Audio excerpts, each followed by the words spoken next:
നിങ്ങൾ ചെയ്തോ എന്ന അർത്ഥത്തിൽ ഒരു വെർബിന്റെ ഇൻഫിനിറ്റീവ് രൂപത്തോടു കൂടി ഉപയോഗിക്കുന്ന ഒരു സ്പീച്ച് ഇനീഷ്യേറ്റർ ആണ് ഡിഡ് യു എന്നുള്ളത്.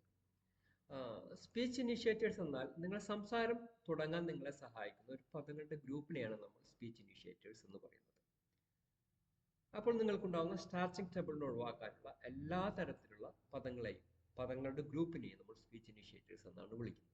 അതാണ് ഒരു വ്യക്തിയെ സംസാരം തുടങ്ങാൻ സഹായിക്കുന്നത്. ആ അർത്ഥത്തിൽ എല്ലാ യെസ് ഓർ നോ ക്വസ്റ്റ്യനുകളും എന്താണ്? സ്പീച്ച് ഇനീഷ്യേറ്റേഴ്സ് ആണ്.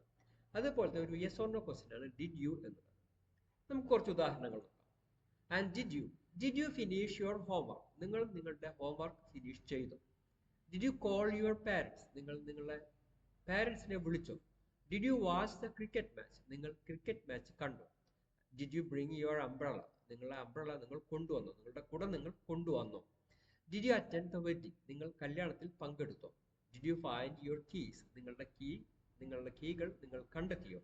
Did you hear the announcement നിങ്ങൾ കേട്ടോ? Did you clean your room? നിങ്ങൾ നിങ്ങളുടെ റൂം വൃത്തിയാക്കിയോ? Did you enjoy the party? നിങ്ങൾ പാർട്ടി എൻജോയ് ചെയ്തോ? Did you cook dinner last night?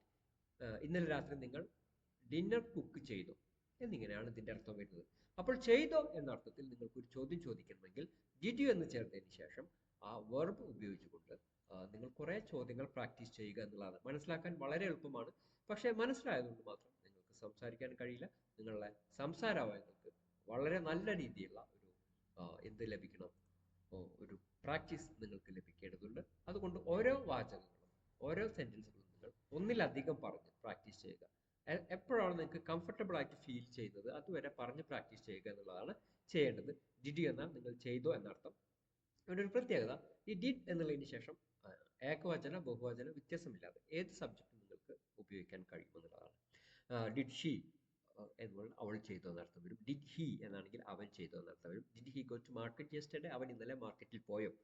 അതേപോലെ ഓരോ സബ്ജക്റ്റുകളും മാറ്റിക്കൊണ്ട് നിങ്ങൾ കൂടുതൽ പ്രാക്ടീസ് ചെയ്യുക. ഇത് വളരെ എളുപ്പത്തിൽ നിങ്ങൾക്ക് മനസ്സിലാക്കാനും ഒപ്പം തന്നെ നിത്യജീവിതത്തിൽ ഉപയോഗിക്കാനും കഴിയും.